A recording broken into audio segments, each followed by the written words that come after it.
morning. Another sunny day. We're gonna try to side dress some more corn this morning, I think is the plan. And then whenever the Oxbow guy gets here, we'll start spraying some post on some corn, I guess, with that Oxbow sprayer. And yeah, that's last time I heard that's the plan, so it's probably changed 2 or 3 times by now. So we'll find out here in a second. Shop's starting to clear out finally. Let's be able to pull something in here again.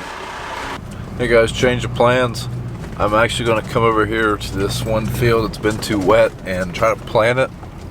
I'm over here right now. I'm going to see how wet the field is. It looks a little wet right there.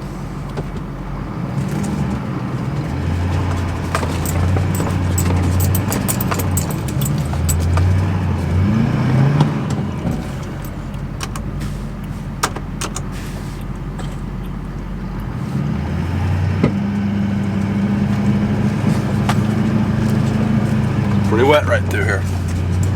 Alright, we didn't get stuck in the truck, so I reckon it's dry enough to plant. Real scientific, isn't it?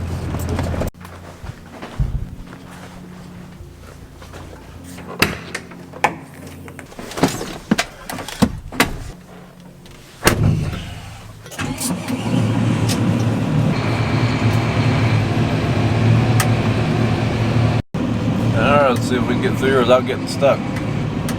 Now, where I almost got stuck in the pickup, I'm obviously not going to plant that. It's just right beside the crossing that we got to go through to get to the rest of the fields. But we should be okay. Maybe not. We'll see. Fingers crossed. Here we go. Don't fall through the crossing and don't get stuck. Dad said if we turn left as soon as we cross, it's kind of dry up next to the stream. And it appears he is correct. There's water standing there. Maybe we better go on down a little ways. Before we got this farm, we were custom farming it for a guy. Farmed it for probably, I don't know, 15 years before we ended up with it. That first year we started kind of looking around. Usually when we first rent a farm or buy a farm, we'll take the dozer over and the loader, try to push back some tree lines. And that's when we realized that there was 35 acres down here that were just laying fallow. It used to be old pasture field ground, and that's what this is. Alright, there are several patches over here. There's actually 4 fields, I think, for 35 acres. So we're going to the very back one first. This middle one here, it should be in good shape. It is on top of a hill. It's just some of this other ground right here is going to be pretty wet. I think we'll be able to get through it okay. If not, it's going in the ground anyways.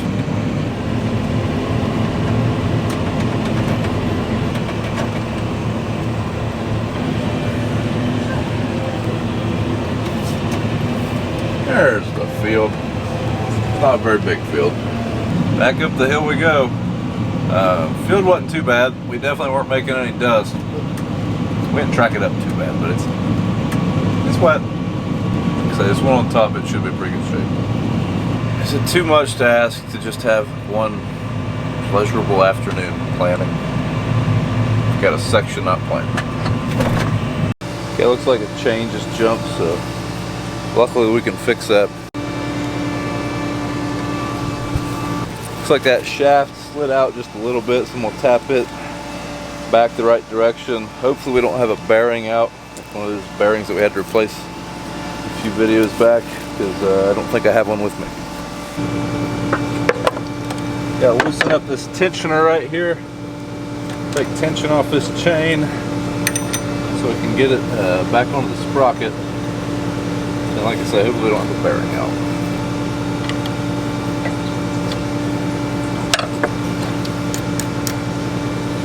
Alright, that chain's still very loose, but I mean, all the chains on this thing need replaced, so hopefully that'll get us by.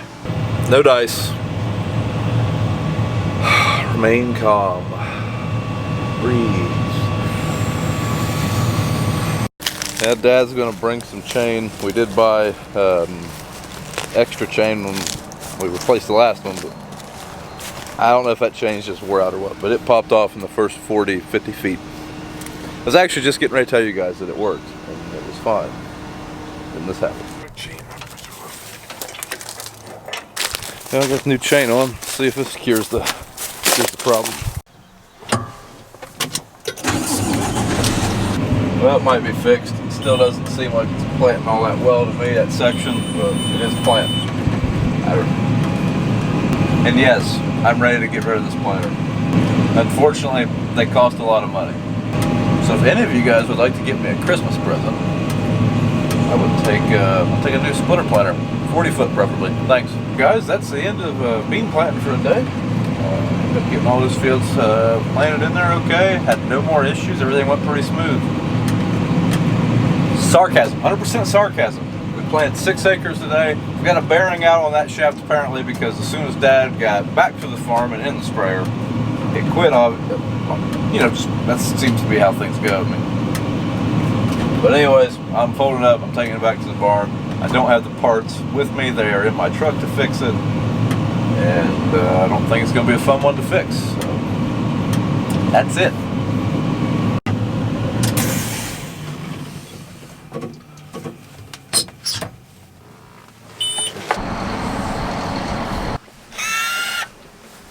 Right now there's water in the boom. Just trying to make sure everything is working on this sprayer. There is no herbicide in it. There's nothing in it of water. Now there is some rain in the forecast coming this way. Looks like this boom's equipped with, like, I guess you'd call it a fence row nozzle. Dad said he'd probably rip that off real fast. And since we started doing YouTube, I've seen him spray, so I agree. I don't have any place to hook that. One thing kind of different than our Miller has hot and ground prongs right here so we can hook the pumps to our tanks up, but this one doesn't. Well, first tank load's going in this thing. Now this is a brand new sprayer, so that's the first chemical ever going in it. Alright, sprayer's loaded up and we're going to head to the field.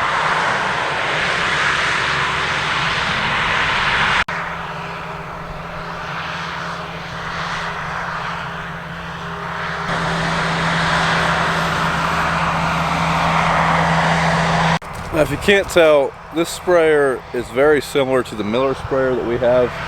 There's a few differences about the suspension's a little different, it's a different motor. A couple other odds and ends, things are designed different, but it'd be interesting to get Dad's take. I mean, I'm not the sprayer operator. I mean, I've ran the sprayer very limited. So it'd be interesting to get Dad's take on how it rides different maybe, and if he notices much else different about it. I believe it has it has an ag leader rate controller. We have a Raven in the sprayer, but our sprayer. But we'll be interested to see if he notices anything else different about it. If power-wise, if it has good power compared to our sprayer.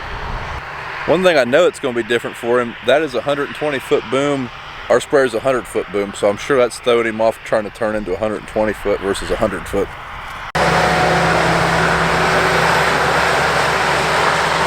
Also, the boom design on that sprayer, that's a truss boom.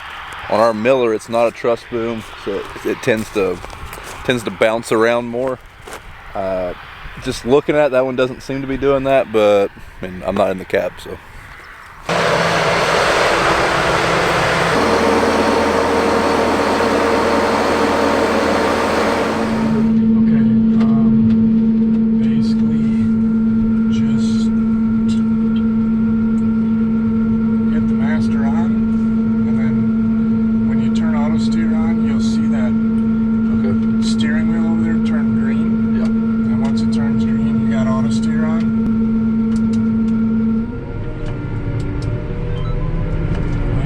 How fast are you running? 16. Hammer down should hit about 18. It does seem like a smooth. I mean, what I've rode with Dad when he was spraying, yeah, cab's pretty quiet too. Right.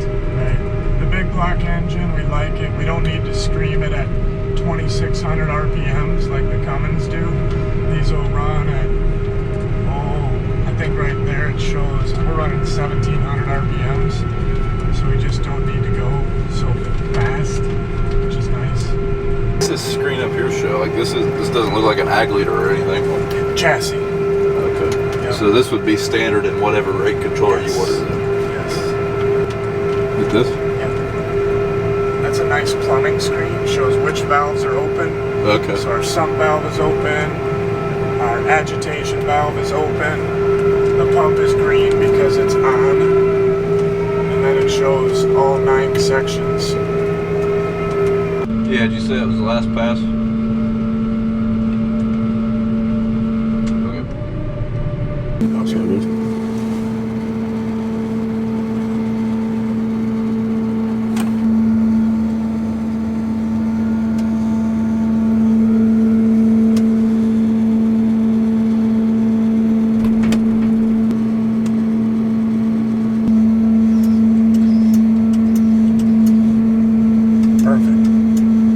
Drop it on down then? Yep.